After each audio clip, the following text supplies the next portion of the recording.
नमस्कार, मैं हूं योगेश चंद्र शुक्ला और स्वागत करते हैं आज शाम के 6 बजे वाले बायोलॉजी लाइव में। शाम के बज चुके हैं 6 और ये वक्त है आपके लिए बायोलॉजी लाइव का। और आज मैं बात करने वाला हूं विकास, एक बहुत बड़े चैप्टर का, बहुत बड़ा टॉपिक कि आखिर ये विकास हुआ कैसे। और उसके लिए जब साइंटिस्ट लोगों ने सब कुछ बताया कि यार ऐसे बना, प्रोटोबायोन्ट बना, यूबायोन्ट बना, फिर प्रोकैरियोटिक बने, यूकैरियोट्स बने, तो फिर ओपेरिन एंड हेल्डन से पूछे गया कि तेरे पास सबूत है क्या।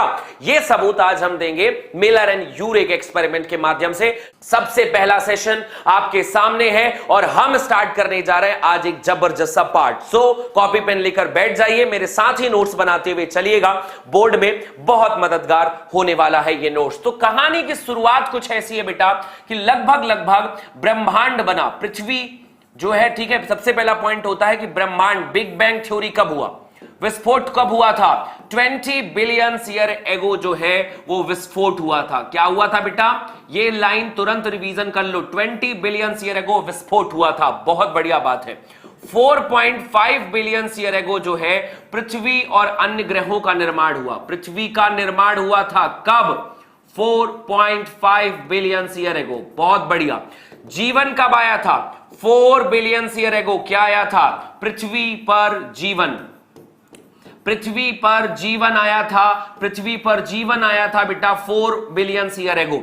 इसके अलावा 3 बिलियन ईयर एगो क्या हुआ था? 3 बिलियन ईयर एगो आया था पहला अकोशिकीय जीवन।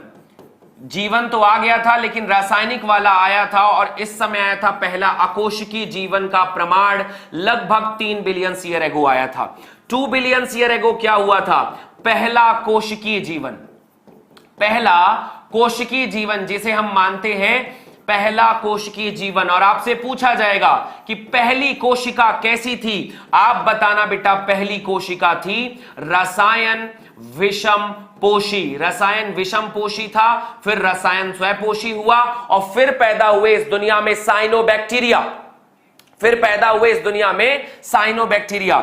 उसके बाद आया 1.5 बिलियन ईयर एगो पहला कोशिकीय और इसके बाद आया था बेटा पहला यूकैरियोटिक कोशिका। कौन बना था? यूकैरियोटिक कोशिका बनी थी। लगभग पहली यूकैरियोटिक कोशिका 1.5 बिलियन ईयर एगो बनी थी। और यह है दुनिया का प्रमाण, जीवन की कहानियां, जीवन में आने वाले शब्द जो नीट बोर्ड हर जगह 1000 बारी पूछे हुए हैं। आप इन शब्दों को, इन सालों को जरूर याद रख लें भैया कि इतने साल पहले ये चीजें हुई थी। आपने अगर मेरी पुरानी क्लास नहीं देखी है तो पुरानी दोनों क्लास देखिए, जिसमें हमने बताया है कि ब्रह्मांड कैसे बना और फिर जीवन कैसे आया। रासायनिक जीवन ऐसे ही बना हुआ होता है, लेकिन चाहिए हमको इसका प्रूफ। हमको चाहिए इसका प्रूफ कि यार ये बना तो बना कैसे, बना तो बना कैसे। तो आते हैं कहानी के मेन मुद्दे पे कि आज हमारे सामने एक जबरदस्त साइंटिस्ट हैं जिनका नाम है मिलर एवं यूरे। असल में मिलर एंड यूरे एक ऐसा पॉइंट है जिसके ऊपर बोर्ड में हर बार ही सवाल आता है। हर बार सवाल आता है। मिलर एंड यूरे ने क्या किया था? रासायनिक, क्या बताया था बेटा इन्होंने? रासायनिक विकासवाद के प्रमाण दिए थे। बताया किसने था इसे? रासायनिक विकासवाद के प्रमाण दिए थे। तो आपसे पूछा जाएगा कि इसे बताया किसने? ओपेरिन एंड हेल्डन ने। लेकिन इसका प्रमाण, प्रूफ किसने किया? परीक्षण किसने किया? परीक्षण किया था बेटा मिलर एंड यूरे साहब ने। मिलर एंड यूरे साहब ने इसे प्रमाण दिया। रासायनिक विकास बताया किसने था? रासायनिक विकास बताया था हमें ओपेरिन एंड हेल्डन ने, और इसे प्रूफ किया मिलर एंड यूरे ने। कैसे, क्या किया, आइए जानते हैं। मिलर एंड यूरे ने एक कांच का फ्लास्क लिया, एक कांच का फ्लास्क लिया और फ्लास्क में क्या किया? पुरातन पृथ्वी जैसा, फ्लास्क में पुरातन पृथ्वी जैसा वातावरण तैयार किया। पुरातन पृथ्वी जैसा, जैसी पुरानी पृथ्वी थी वैसा वातावरण तैयार कर दिया कि चलो हम वैसा वातावरण ही देते हैं। वातावरण तैयार किया। चलो देखते हैं क्या क्या वातावरण तैयार किया है बंधु इसने। क्या क्या वातावरण तैयार किया है देखें जरा, देखते हैं क्या वातावरण तैयार किया था। तो सबसे पहले शुरुआत हो रही है वातावरण की, इन्होंने एक जार बनाया। सारे बच्चे मेरे साथ ये डायग्राम बना सकते हैं, आपके काम आएगा। वैसे आप रफली बना रहे हैं तो फुल डायग्राम आप अपने मर्जी से भी बना सकते हैं बाद में, लेकिन मेरे साथ रफ वाला डायग्राम जरूर बना लिया करो, क्योंकि ये काम का बहुत डायग्राम हो सकता है आपके लिए। चलिए जनाब स्टार्ट करते हैं। ये है मिलर एंड यूरे एक्सपेरिमेंट, और ये डायग्राम बोर्ड में उतना ही जरूरी है जितना आपके लिए पढ़ना जरूरी है। तो याद रखना, अगर पढ़ाई जरूरी है आपके लिए तो आपके लिए डायग्राम बहुत ज्यादा ही जरूरी है मेरे बच्चे। आइए देखते हैं इस डायग्राम की कहानी क्या है, इस डायग्राम के पीछे सिद्धांत क्या है। सारे बच्चे जुड़ जाइए हमसे, फटाफट स्टार्ट करते हैं आज का सेशन। भैया जी उस समय बिजली कड़कती थी, बिजली कड़कती थी। सो लगभग हाई वोल्टेज का डिस्चार्ज लगाया, यहां पर चार्ज लगा दिया, डिस्चार्ज किया, हाई वोल्टेज डिस्चार्ज किया इसके ऊपर कि बिजली कड़कती थी उस समय, तो हम बिजली कड़का दे। बिजली कड़कती थी इसलिए हाई वोल्टेज लगा दिया वहां पर। कौन कौन सी गैसें थी, गैस का नाम बताओ, कौन कौन सी गैस थी आपको लगता है? कार्बन, ठीक है, कार्बन डाइऑक्साइड, उसके अलावा अमोनिया, उस समय जल वाष्प था। ये तीन चीजें ही थी, तो याद रखना कार्बन डाइऑक्साइड, अमोनिया, मतलब H2 गैस, H2 था उस समय, और एक चीज था जिसका नाम था बेटा H2O, जिसे हम कहते हैं जल वाष्प। यही सब था, हां या ना? बताइए इसके अलावा कुछ था क्या प्रारंभिक पृथ्वी पर? प्रारंभिक पृथ्वी पर उस समय क्या था? 4 गैसेस थी, कार्बन डाइऑक्साइड, अमोनिया, वाटर, और उसके अलावा H2 गैस था। यही सारे लोग उस समय उपस्थित थे, ठीक है भाई। अंदर भर दिया मैंने कार्बन डाइऑक्साइड, अंदर भर दिया मैंने मीथेन, अंदर भर दिया मैंने H2S, और अंदर भर दिया अपने H2O का वाष्प को भर दिया है। तापमान कितना था? तापमान था मेरे बच्चे 800 डिग्री सेल्सियस। तापमान लगभग 800 डिग्री सेल्सियस था, 800 डिग्री सेल्सियस। बिजली कड़क रही थी, बिजली कड़क रही थी, और कार्बन डाइऑक्साइड, अमोनिया, H2 और जलवाष्प ये सारे पड़े हुए थे। तापमान 800 डिग्री सेल्सियस था, और ऐसे समय पे वाष्प जो है यहां से हम डालते थे, H2O का करवाते थे मेरे बच्चे संघनन। संघनन करने से वाष्प जो है वो जल में बदलता था, H2O के जल में बदलता था, और जल आने के बाद यहां से होता हुआ जल से फिर यहां पर हीट देते थे। हीट देने पर वापस H2O जो है वो वाष्प में बदलता था। किस में बदलता था? वाष्प में बदलता था। यहां से बाकी और भी कोई गैस ना रहे, इसलिए यहां पर वैक्यूम बनाया गया था। वैक्यूम का मतलब समझते हैं ना? वैक्यूम का मतलब निर्वात बनाया गया था। यहां पर क्या बनाया गया था बेटा? निर्वात पंप बनाया गया था। जलवाष्प यहां से उड़ता हुआ जाता था, और जलवाष्प में गैसेस थी, जलवाष्प में गैसेस थी, वो गैसें यहां पर पहुंचती थी। फिर 800 डिग्री सेल्सियस, फिर हाई वोल्टेज का ड्रामा, ये सारी गैसेस फिर पानी बन के नीचे, फिर पानी बन के नीचे, फिर इधर से पानी आता था, फिर हम यहां से गर्मी देते थे, फिर वाष्प बनता था, फिर जल वाष्प बनता था, फिर यहां जाता था, फिर गैसों से मिलता था, हाई वोल्टेज मिलता था, 800 डिग्री सेल्सियस मिलता था। धीरे धीरे यही प्रक्रिया सालों साल चलती रही। धीरे धीरे ये प्रक्रिया सालों साल चलती रही। वाष्प बना, पानी बना, फिर गर्म कर दिए, फिर वाष्प बना, फिर पानी बना, फिर वाष्प बना, फिर पानी बना, फिर वाष्प बना। लेकिन वाष्प और पानी के बीच में क्या था? वाष्प और पानी के बीच में था ये गैसें, हाई वोल्टेज का ड्रामा, और 800 डिग्री सेल्सियस का टेम्परेचर। 800 डिग्री सेल्सियस में हाई वोल्टेज देने पर कार्बन डाइऑक्साइड, उसके अलावा अमोनिया, इसके अलावा मतलब मीथेन, इनके पास में जो कार्बन डाइऑक्साइड वाला पॉइंट आता है तो जनरली यहां पर मीथेन होता है, sorry 1 minute, methane, ammonia, methane, ammonia, H2 और H2O, ये सारी की सारी गैसेस जो है, क्षमा चाहता हूं एक मिनट, कार्बन डाइऑक्साइड ने मीथेन, सॉरी, ठीक है, मीथेन, ये सारी गैसेस बन के रखी हुई थी। अब मीथेन, अमोनिया, H2 जलवाष्प बनता था, फिर नीचे जाता था, फिर नीचे से ऊपर, फिर ऊपर से नीचे, फिर नीचे से ऊपर, बार बार बार बार बार बार 1000 बार ये रिएक्शन हुई। और जब मैं अंत में नीचे करके देखा, जब मुझे नीचे दिखाई दिया, तो यहां पर कुछ पदार्थ जमा हुए दिखाई दिए। कुछ दिनों के बाद मुझे यहां पर कुछ पदार्थ दिखाई दिए, पता चला अमीनो अम्ल है, पता चला अमीनो एसिड है। और कौन सा अमीनो एसिड था आपको पता है? AAG। आपसे पूछा जाएगा कि मिलर साहब को कौन सा अमीनो एसिड मिलेगा, कह देना आग मिली थी। क्या मिली थी? आग मिली थी। आग का मतलब क्या होता है? एलेनिन। और क्या मतलब होता है? Aspartic acid. और क्या होता है? ग्लाइसिन। ये 3 अमीनो एसिड सबसे पहले मिले थे। सबसे पहले alanine, aspartic acid and glycine, ये 3 केमिकल सबसे पहले मिले थे। और फिर सवाल आया कि भैया जब अमीनो अम्ल मिला, पहले क्या मिला? अमीनो अम्ल मिला। यार ये तो कुछ मेरे जैसा है, ये कुछ तो मेरे जैसा है। फिर एक्सपेरिमेंट किए तो मिला प्रोटीन।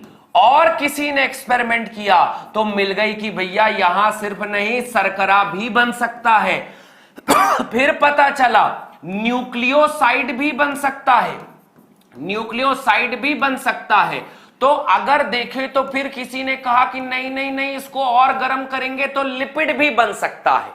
क्या बन सकता है? लिपिड भी बन सकता है। और जब कहीं पर अमीनो अम्ल बन सकता है, प्रोटीन बन सकता है, शर्करा, न्यूक्लियोटाइड, लिपिड आदि प्राप्त हुए, आदि प्राप्त हुआ, तो लगातार अगर मैं रसायनों को नीचे से ऊपर, ऊपर से नीचे, नीचे से ऊपर बार बार बार बार बार बार बार बार गर्म करता हूं, बार बार बार बार गर्म करता हूं, तो उससे कुछ पदार्थ बन के निकलते हैं। और वो जो पदार्थ बन के निकलता है वो कुछ और नहीं, यही अमीनो अम्ल, यही प्रोटीन, यही शर्करा, यही लिपिड, यही न्यूक्लियोटाइड है, आदि प्राप्त हुआ, जो लगभग, जो कोशिका द्रव्य, जो हमारी कोशिका है, कोशिका द्रव्य के पदार्थों के समान है।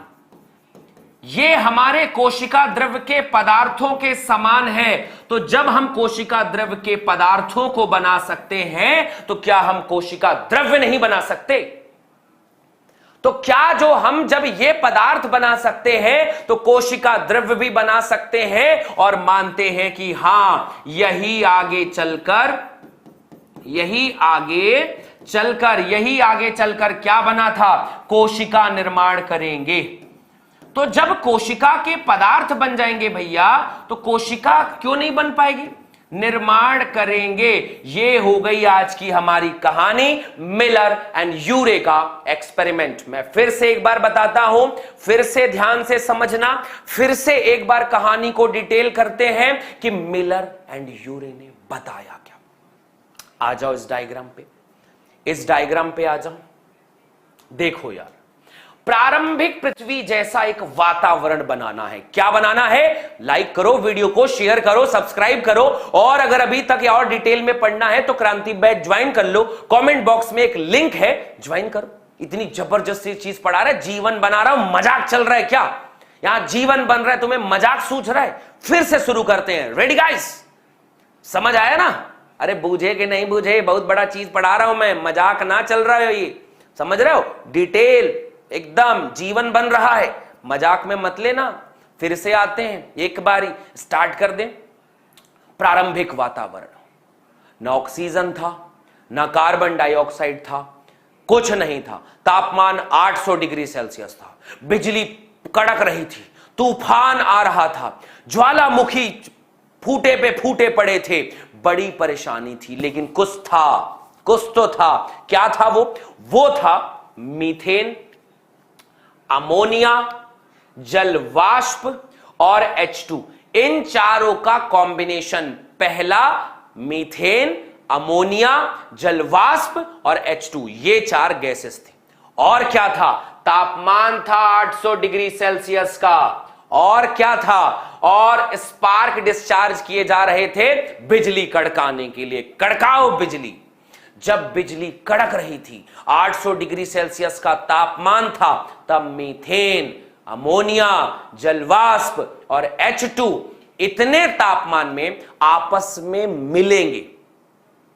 तब वो आपस में मिलेंगे, और जब वो आपस में मिलेंगे तो मिल मिलकर नीचे बैठते जाएंगे। लेकिन पहली बार मिले थे तो थोड़ी सी मिले थे, फिर उबला दिए पानी को, कहा भाप बनाओ जी, फिर भाप बनाओ, फिर इधर आया, फिर इधर हमने उसका संघनन करवाया, फिर मीथेन, अमोनिया और जलवाष्प और H2 फिर दिया उसको, फिर दिया इलेक्ट्रिकल डिस्चार्ज, फिर दिया उसको पानी का एकदम बौछार मारा, और 800 डिग्री सेल्सियस में कहें तुम उबलो। 800 डिग्री सेल्सियस में बार बार जैसे सब इसका टॉर्चर करते हैं। अरे भैया, थोड़ी से तेल में अगर 100 डिग्री सेल्सियस दे दें तो मक्का फूट के पॉपकॉर्न बन जाता है, सब्जियां पक जाती हैं, चावल पक जाता है। ये तो गैसेस थी। गैसें आपस में मिली। 800 डिग्री सेल्सियस में जलवाष्प जब पानी बनता है, पानी से जब जलवाष्प बनता है, तो ये पदार्थ आपस में मिले। वातावरण कैसा था? आपसे पूछा जाएगा कि वातावरण कैसा था मेरे बच्चे? अपचाई वातावरण था। अपचाई वातावरण था, और इस अपचाई वातावरण में सारे पदार्थ नीचे बैठ के ऊपर नीचे जाने लगे। लगातार सालों साल यह अभिक्रिया चलती रही, और सालों के बाद कुछ पदार्थ यहां पर इकट्ठा हुआ, और वो पदार्थ जो है कार्बनिक पदार्थ बना चुका था। अब वो अकेले मीथेन, अब वो अकेले जलवाष्प, अकेले वो अमोनिया नहीं था, अब वो कार्बनिक पदार्थ बन चुके थे। कार्बनिक पदार्थ मतलब एल्निन, एस्पार्टिक एसिड, आर्जिनिन, लाइसिन, ये धीरे धीरे केमिकल बनने लग गए। जब ये केमिकल बनने लग गए, जब ये केमिकल बनने लग गए तो इन्होंने प्रोटीन बनाया। प्रोटीन ने क्या बनाया होगा? प्रोटीन, लिपिड, न्यूक्लियोटाइड, शर्करा, ये सब बन गया। और जब ये सब बना तो कोशिका में इसके अलावा कुछ है क्या? बिल्कुल नहीं। कोशिका में सिर्फ इतना ही है। और जब कोशिका में सिर्फ इतना है, तो जब कोशिका के पदार्थों को बना लिए हम, जब हम कोशिका के पदार्थों को बना लिए, तो कहा हम कोशिका नहीं बना पाएंगे। Hence proved. कह दो दुनिया को कि ओपेरिन एंड हेल्डन का कहानी सही था। मिलर यूरे ने प्रूव कर दिया कि हां, इस दुनिया में रसायनवाद हुआ है। तो अंत में एक बात पूछी जाएगी आपसे, अंत में एक बात पूछी जाएगी आपसे कि बताओ, मैंने तुम्हें लुईस पास्चर का नियम बताया, मैंने तुम्हें वॉन हेम्बोल्ट का कहानी बताया, मैंने तुम्हें फादर सुरेज की कहानी बताई। सबसे बेहतर कहानी कौन सी है? कि सर्वमान्य सिद्धांत क्या है कि पृथ्वी पर जीवन कैसे आया? तो बताना कि पृथ्वी पर जीवन जो है वो कैसे आया है। तो आप बताना बेटा, पृथ्वी पर जीवन कैसे आया है? पृथ्वी पर जीवन लगातार रासायनिक विकासवाद से आया है। किससे आया है जी? रासायनिक विकासवाद से। रासायनिक विकासवाद से आया है, रासायनिक विकासवाद से आया है। इसी को कहते हैं, मतलब वो आया है जिसे कहते हैं ना समुद्र मंथन हुआ है। यही है समुद्र मंथन, और क्या? ऐसा ही है समुद्र मंथन। पानी, पानी से वाष्प, वाष्प से पानी, पानी से वाष्प, वाष्प से पानी। इस बीच में इनके पास गैसेस थी। ऐसे ही हुआ होगा ना जी। ये देखो, यहां पर वाष्प था, H2O का वाष्प था। अब जब वाष्प नीचे आएगा तो थोड़ा सा बोलेगा चलो थोड़ा मीथेन से अभिक्रिया कर लेते हैं, थोड़ा अमोनिया से कर लेते हैं, थोड़ा H2 से कर लेते हैं। फिर बन गया H2O का जल।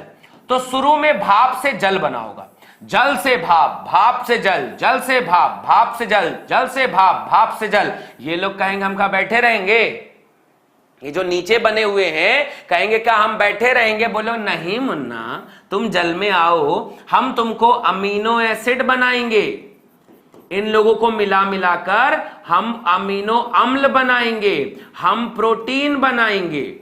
और जब प्रोटीन बनाएंगे तो तुम्हें लिपिड भी बना देंगे, लिपिड के बाद न्यूक्लियोटाइड भी बना देंगे, न्यूक्लियोसाइड भी बना देंगे। और जब तुमको सब बना देंगे तो यही है ना जी प्रोटीन, यही है ना जी कोशिका। क्या वो कौन कोशिका होती? कोशिका इसी से तो बनी होती है। जाके देख लो कोशिका, जाके कोशिका को देख लो। यही धीरे धीरे धीरे धीरे धीरे और धीरे और धीरे और धीरे और धीरे ये सब बन गया मेरे बच्चे। अब आते हैं थोड़ा सा ब्रीफ समझते हैं, कहानी के सोर्स को थोड़ा सा ब्रीफ समझते हैं कि भैया इस दुनिया में ये सारी चीजें पृथ्वी रहने लायक बनी कैसे।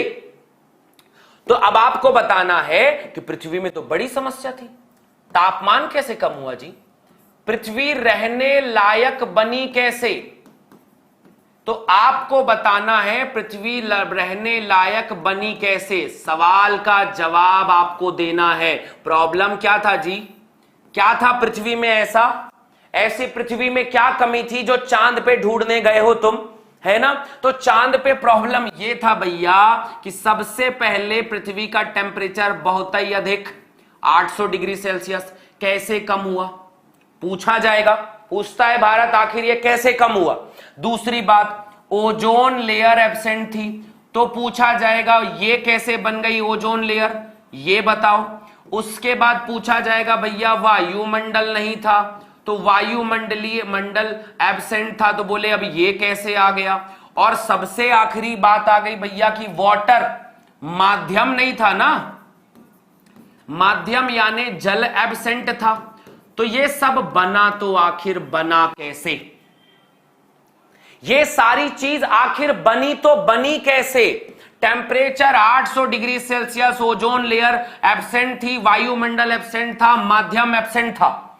इतनी मुश्किलों से हमने पृथ्वी को रहने लायक बनाया था, और तुम पृथ्वी पे जीवन को छोड़ के चांद पे छोड़ने जा रहे हो। पृथ्वी पे रहने लायक हैं नहीं हम, और हम जाएंगे चांद पे। वाह दीदी वाह, ऐसे नहीं चलेगा। पहले पृथ्वी पे रहने लायक बनी, बड़ी मुश्किलों से इतना रासायनिक वाद करवाया गया था, तब जाकर ये बना था। आइए देखते हैं कि पृथ्वी को रहने लायक हमने बनाया कैसे था। देखो भैया पृथ्वी में क्या क्या था आपको पता है?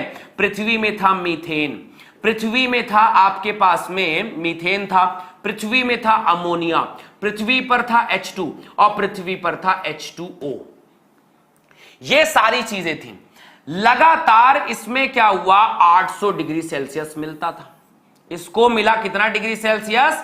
800 डिग्री सेल्सियस दे दिए। साथ ही साथ में हाई वोल्टेज की बिजली कड़का दी,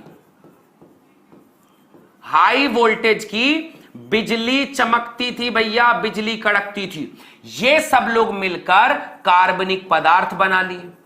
तो क्या कार्बनिक पदार्थ बना लिए तो जीवन आ गया क्या? जीवन अभी थोड़ी ना आया है, कार्बनिक पदार्थ बन गए।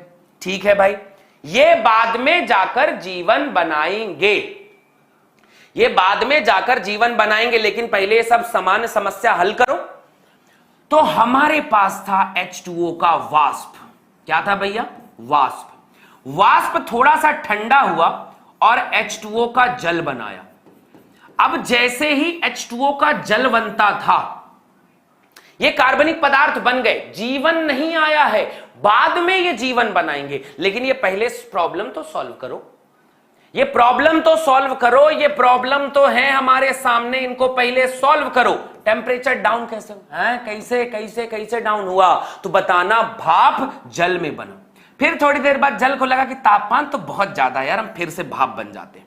भाप फिर संघनित हुआ, फिर बन गया जल, जल फिर भाप बना, भाप फिर जल, जल फिर भाप, भाप फिर जल, जल फिर भाप, भाप फिर जल, जल फिर भाप, फिर भाप जल, फिर जल भाप, फिर भाप जल, भाप जल, जल भाप, जल भाप, जल भाप, जल भाप, जल भाप। बहुत सालों तक ये चलता रहा। इतने साल चला कि जला जल हो गया, और जला और जल की मात्रा बढ़ी, टेम्परेचर डाउन हो गया। टेम्परेचर डाउन हुआ, और टेम्परेचर डाउन हुआ तो जल से क्या निर्माण हो गए? महासागर बन गए। महासागर का निर्माण हुआ। पहला प्रॉब्लम सॉल्व, और दूसरा प्रॉब्लम सॉल्व भी हो गया। पहला प्रॉब्लम सॉल्व, टेम्परेचर डाउन हो गया, माध्यम के लिए जल बन गया। ये सिर्फ भाप और जल, जल और भाप, भाप और जल, जल और भाप, इन दोनों की प्रक्रियाओं के दौरान हुआ था। इन दोनों की प्रक्रियाओं के दौरान हुआ था। समझे? बन गया पूरा महासागर ही सागर बन गया। तुमसे कोई पूछे कि इस दुनिया में महासागर कैसे बना? भाप का संघनन हुआ, जल बने, लेकिन टेम्परेचर ज्यादा था, फिर भाप बना। फिर बोले यार नहीं रुक जाओ, थोड़ा संघनित हो जाते, फिर जल बना, फिर भाप बना, फिर जल बना, टेम्परेचर डाउन हो गया। आज का जो टेम्परेचर है वो ऐसे ही बना था, ये भी ठीक है। आगे बढ़े, अब क्या हुआ? जब ये धीरे धीरे इकट्ठा हुआ तो ये जो H2O है ना भैया, यूवी लाइट के प्रेजेंट में H2 में टूटा और साथ में ये नेसेंट ऑक्सीजन निकला, हाफ ऑक्सीजन निकला। ये आपस में नेसेंट ऑक्सीजन, जो हाफ ऑक्सीजन है ये वाला हाफ ऑक्सीजन, ये ऑक्सीजन गैस से मिला और ये लोग मिलकर बना लिए O3, ओजोन बनाने लगे। ओजोन बना तो दूसरा प्रॉब्लम भी सॉल्व हो गया कि लो भैया ओजोन लेयर बना दिए। क्या बना दिए जी? ओजोन लेयर बना दिए। ठीक है भाई, अब वायुमंडल कैसे बना? ये सारी गैसें फिर ऑक्सीजन से मिली, तो जो कार्बन डाइऑक्साइड है वो मिला ऑक्सीजन से, तो ये जाकर मिल गया आपका कार्बन, जो है कार्बन डाइऑक्साइड बना दिया। नाइट्रोजन मतलब जो जैसे यहां पर CH4 मिला होगा तो कार्बन डाइऑक्साइड बन गया। अमोनिया ऑक्सीजन से मिला होगा तो नाइट्रोजन गैस बन गई होगी। बन गई होगी कि नहीं बनी होगी? इसके अलावा ऑक्सीजन था ही, ऑक्सीजन था ही, और यही लोग सब मिलकर, यही तीनों तो मेन गैसें कौन है जी? वायुमंडल निर्माण हुआ और जीवन रहने योग्य बन गया। चलो क्या बैठे क्या हो, नाचो बैठ के कि भैया वायुमंडल बन गया है, वायुमंडल बन गया है, महासागर भी बन गए हैं, ओजोन भी नहीं आ रहा है, टेम्परेचर भी डाउन हो गया है, सारी प्रॉब्लम सर सॉल्व हो गई। अब हमारी सभी उंगलियां घी में है, बना लो जीवन, बनाओ जीवन जी, अब बनाओ जीवन। ये सारी प्रॉब्लम सॉल्व हो गई, बस इतनी सी प्रक्रियाओं से कुछ ऐसा हुआ होगा पृथ्वी पे, कुछ ऐसा हुआ होगा पृथ्वी पर, तब जाके जीवन आया होगा। और ऐसा ही प्रक्रिया अन्य ग्रहों पर भी चल रही होगी, जहां पर जीवन आने वाला होगा या आ चुका होगा। समझे? ये तरीका है पृथ्वी पर जीवन के लाने का। Got my point? से यस। वीडियो को लाइक करो, शेयर करो, सब्सक्राइब कर लो हमारे चैनल को और दोस्तों के साथ शेयर कर दो कि भैया ये वो तरीका है जिससे हम कह सकते हैं कि हां जीवन ऐसा बन गया होगा। अरे बन गया जीवन, खुशी तो मनाओ। है मजाक चल रहा है क्या? जीवन बना दिया है मैंने यहां पर। ये जनन अनन जैसा छोटा टॉपिक नहीं है, ये बहुत बड़ा टॉपिक है। कुछ खुशी, समझ रहे हो? बड़ा चीज बना है जीवन, पृथ्वी पर जीवन आया है। कल मून पे लैंड हुए हैं तो इतनी खुशी, और यहां जीवन बनाए तो कोई खुशी नहीं। बहुत मतलब दोहरी प्रवृत्ति है आप लोगों की। है इतना बड़ा काम किए हम यहां पर जीवन बना के, तुम लोगों को कोई खुशी है ही नहीं, कोई बधाइयां दे ही नहीं रहा है। दीजिए बधाइयां जल्दी से। वीडियो को लाइक भी कर देना, शेयर कर देना, सब्सक्राइब कर देना। और अगर इससे ज्यादा डिटेल पढ़ना हो तो भैया क्रांति बैच में तुम्हारा स्वागत है, आ जाओ। मजाक थोड़ी है, हैं?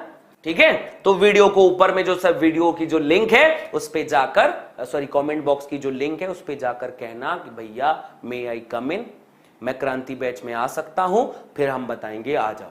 ठीक है, तो क्रांति बैच में ऐसे तुम्हारा स्वागत होगा। अगले बिंदु पे पहुंचते हैं। ठीक है, मान लिए। इसके बाद क्या हुआ? इसके बाद क्या हुआ? इसके बाद के जीवन कार्बनिक विकास कहलाते हैं।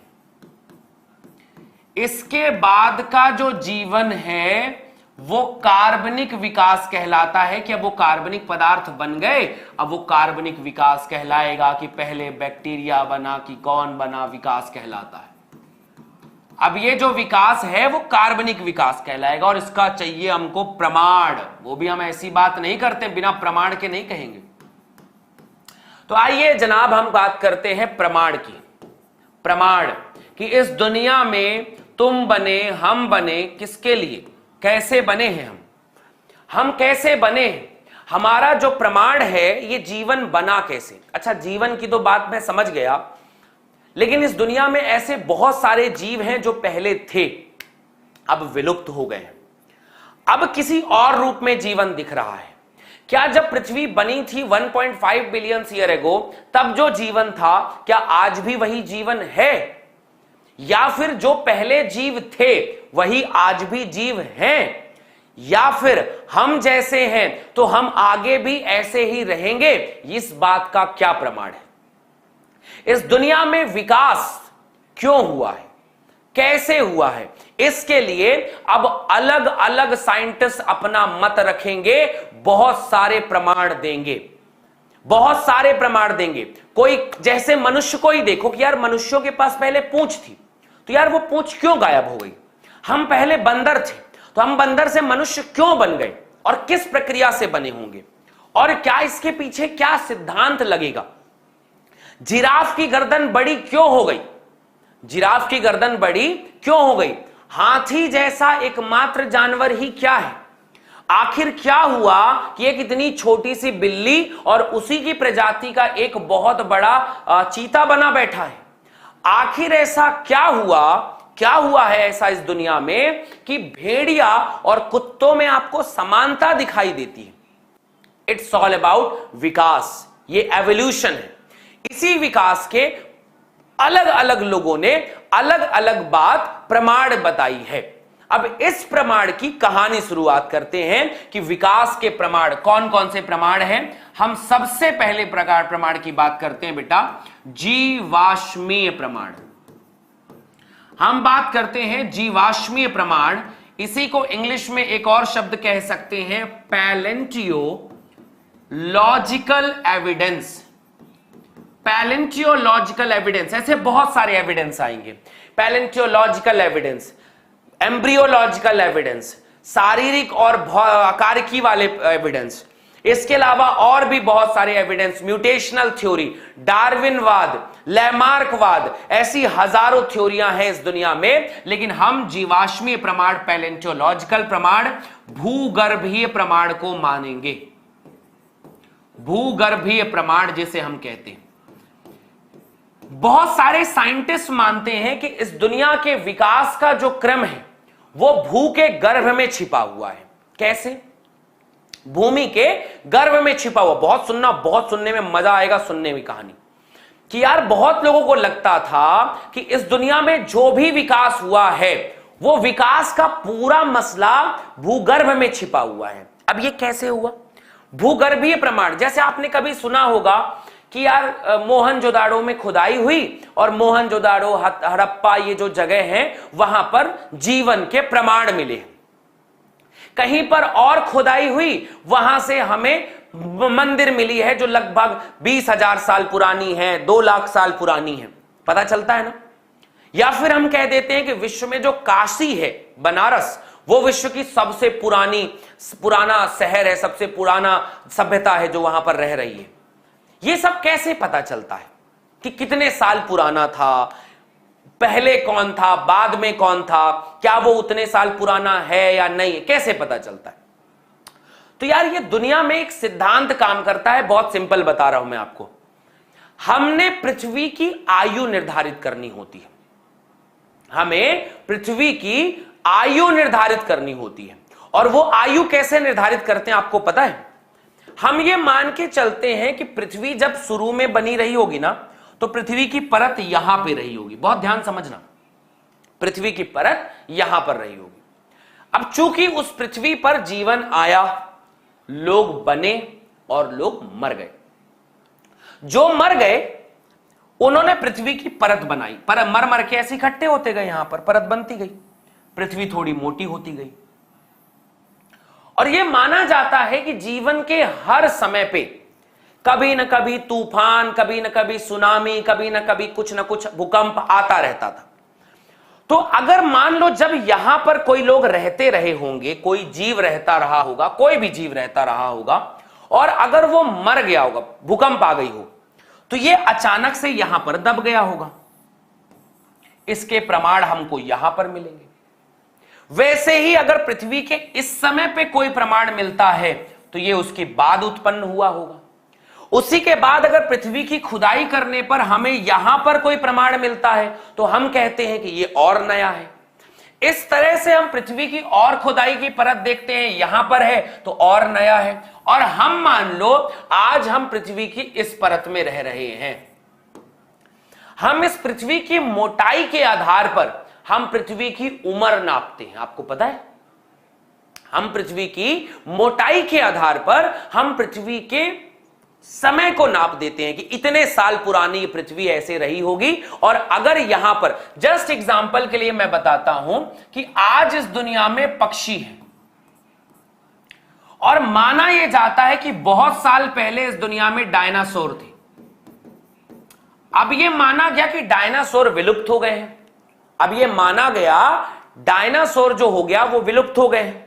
तो डायनासोर किस में बदला? फिर हमने यहां पर एक स्पेशल प्रकार का आर्कियोप्टेरिक्स देखा, जिसे मैं और डिटेल करूंगा बाद में, अभी बता दे रहा हूं मैं हल्का हल्का। आर्कियोप्टेरिक्स, इसका नाम रखा गया था आर्कियोप्टेरिक्स। ऐसा कुछ देखा जिसमें कुछ लक्षण पक्षियों के जैसे थे, कुछ लक्षण डायनासोर के जैसे थे, कुछ लक्षण पक्षियों के जैसे थे, कुछ लक्षण डायनासोर के जैसे थे। तो हमने कहा कि भैया डायनासोर जो है ना वो विलुप्त नहीं हुआ है, वो पहले आर्कियोप्टेरिक्स बनाया और ये फिर बाद में पक्षी बन गए। ये कहानी सीखने मिली ना, नहीं पता चला कि यार ये पक्षी विलुप्त कैसे हो गए थे। बहुत लोगों से सवाल पूछा जाता है, पहले मुर्गी आई कि पहले अंडा आया? तो कई लोग कह देते नहीं डायनासोर आया। तो हमको लगता था यार क्या मूर्ख आदमी है। पहले जब कोई ऐसा बोलता था कि मुर्गी पहले आई कि अंडा आया, तो कोई कह देता था नहीं डायनासोर पहले आया था। तो मैं कहता था वाह क्या मूर्ख आदमी है। मैं ये पूछ रहा हूं मुर्गी अंडा पहले कौन आया, ये बता रहा है कि डायनासोर पहले आया। मूर्ख नहीं था वो, हम मूर्ख थे। सही कहता था वो कि इस दुनिया में पक्षियों के बनने से पहले पक्षी जैसे जानवर आर्कियोप्टेरिक्स का प्रमाण मिला है और यह प्रमाण डायनासोर से मिलता जुलता है। तो हमें यह प्रमाण कहां से मिला? भूखे गर्भ से, भूखे गर्भ से मिला। ऐसे ही हमें दुनिया का अद्भुत प्रमाण, चाहे वो पौधों का विकास हो, चाहे वो जंतुओं का विकास हो, जैसे हम मानते हैं कि इस दुनिया में पानी में रहने वाले जीवों का कोई प्रमाण नहीं मिला। इस दुनिया में पानी में रहने वाले जीवों का कोई प्रमाण नहीं मिला। जो लोग थल में रहते थे उनका प्रमाण मिला कि हम ये मानते हैं कि सबसे पहले उभयचर बने होंगे। तो जीवन का एक ऐसा समय पृथ्वी को हम ऐसा दे देते हैं जब इस दुनिया में उभयचर रहा करते थे और अच्छी तरीके से रहा करते थे। फिर उभयचर के बाद सरीसृप बने। सरीसृप के बाद बना बेटा यहां पर सरीसृप बने। सरीसृप के बाद स्तनधारी और पक्षी बने। तो आज इस दुनिया में स्तनधारियों का जमाना चल रहा है। समझ रहे हो बात को? कि जो स्तनधारियों का जमाना चल रहा है, ये दुनिया आज किसके दम पे है? ये दुनिया में सबसे ज्यादा राज कोई कर रहा है, स्तनधारी मैमल्स कर रहे हैं। पर हमसे पहले इस दुनिया पे डायनासोर राज करके जा चुका है। डायनासोर से पहले, उससे पहले उभयचर राज करके जा चुके हैं। उभयचर से पहले यहां पर मछलियों का राज चलता था, वो डोमिनेंट लेवल पे रहती थी। तो राजा बदलते गए, नए लोग आते गए, इसलिए कभी अपना घमंड मत करना। डायनासोर जो इतना बड़ा था उस साइज के बराबर हम हो भी नहीं सकते। इतनी ताकत, इतना अद्भुत सौंदर्य, इतनी ताकत, इतनी क्रिएटिविटी, इतना लार्ज, इतना सब कुछ होने के बाद भी डायनासोर प्रकृति के आगे विलुप्त हो गया जनाब, विलुप्त हो गया। तो स्तनधारियों को विलुप्त होने पे भी समय नहीं लगेगा, मनुष्य को विलुप्त होने पे भी समय नहीं लगेगा, डायनासोर विलुप्त हो गए। तो इस दुनिया में हर वो चीज ऐसे ही पता लगाई जाती है कि जीवन आखिर कैसे आगे बढ़ा। ये जो छोटे छोटे जीव थे आज के ये बड़े बड़े जीवों में कैसे बदले, ये भूगर्भ से पता चलता है। तो आपको समझ में आया व्हाट इज भूगर्भीय प्रमाण? भूगर्भीय प्रमाण मतलब भूमि की परतों को हम उम्र के हिसाब से बांट देते हैं। अब ये क्या उम्र रहा होगा? हम इस उम्र को 2-3 तरीके से बांटते हैं। जैसे एक काल में बांट दो, बड़ा वाला, जैसे युग कहते हैं ना कि इस दुनिया में 4 युग हैं, सतयुग, कल युग, त्रेता युग, द्वापर युग, वैसे ही यहां पे भी हमें बांटना है। तो हम उसको 3 तरीके से बांटते हैं कि इस दुनिया में भैया 3 काल हैं। एक का नाम होता है, सबसे नीचे जो पाया जाएगा उसका नाम है बेटा पैलेजोइक। पैलेजोइक। उसके बाद जो जीवन आया है उसका नाम है मीजोजोइक। इसके बाद आता है सीनोजोइक। असल में दुनिया में 4 समय थे, टोटल 6 हैं। पैलेजोइक के पहले यहां पर आते हैं प्रोटोजोइक। प्रोटोजोइक से पहले आते हैं अजोइक, ठीक है, आर्कियोजोइक। प्रोटोजोइक से पहले आते हैं आर्कियोजोइक, लेकिन इनको याद रखने की जरूरत नहीं है, आर्कियोजोइक। और आर्कियोजोइक से पहले था अजोइक। मैं 1 मिनट फिर से लिखता हूं, रुको, जगह बनेगा नहीं। सॉरी। दुनिया में सबसे पहले जो पृथ्वी का समय होगा उसे अपन कहते हैं अजोइक। जोइक मतलब इस समय जीवन नहीं रहा होगा। फिर बने होंगे आर्कियोजोइक, नाम याद रखना, यह समय रहा होगा आर्कियोजोइक का। फिर नाम समय बना होगा प्रोटोजोइक, प्रोकैरियोटिक जीवों का। फिर बना होगा पैलियोजोइक, और यह असल में कोई जोइक मतलब काल का नाम है पृथ्वी की मोटाई के आधार पर। इसके अलावा मीजोजोइक, और सबसे आखिरी में अभी जो समय चल रहा है उसका नाम है सीनोजोइक।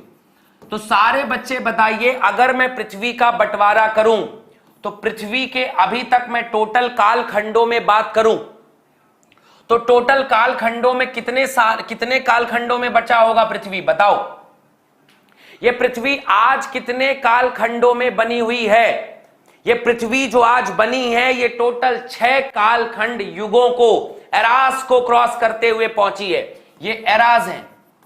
ये इरा पे अगर बात करें, ये इरा है, ये इतने सबसे पहला कौन सा समय रहा होगा? अजोइक। उसके बाद आर्कियोजोइक समय आया होगा, प्रोटियोजोइक, और जब इस दुनिया में जीवन अच्छा था पैलियोजोइक, मीजोजोइक और सीनोजोइक है। इनमें से आज का जमाना जो है, आज का एरा है सीनोजोइक का। मीजोजोइक जब इस दुनिया में डायनासोर रहा करते थे। पैलियोजोइक जब इस दुनिया में उभयचर का, जब इस दुनिया में मछलियों का जीवन रहा होगा, तब यह समय रहा होगा। तो आज के बाद मैं बहुत कुछ नहीं बताऊंगा, पर सारे बच्चों से एक बात कहूंगा कि पृथ्वी को अगर मैं गहराई से खोदते हुए जाऊं तो जीवन में ये जीवाश्म जो मिलेगा उसकी मोटाई के आधार पर इनके कितने एराज पे बांटते हैं। इनका युग कालखंड जिसे अपन कहते हैं वो 6 है। सबसे पहले अजोइक रहा होगा, इसमें जीवन नहीं रहा होगा। फिर आर्कियोजोइक आया, इसमें जीवन बना होगा, आर्की बैक्टीरिया रहे होंगे।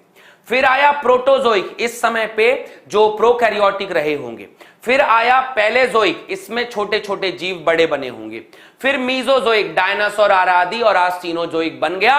पृथ्वी बहुत ज्यादा पुरानी नहीं है, 4.5 बिलियन से रेगो जीवन आया है, और ये 6 एराज पृथ्वी ने अभी तक गुजारे हैं जीवन के। मुझे उम्मीद है आपको ये टॉपिक समझ में आया होगा और इंटरेस्टिंग तो कतई बहुत लगा होगा। उम्मीद है आप लोग इसे बहुत एंजॉय करेंगे।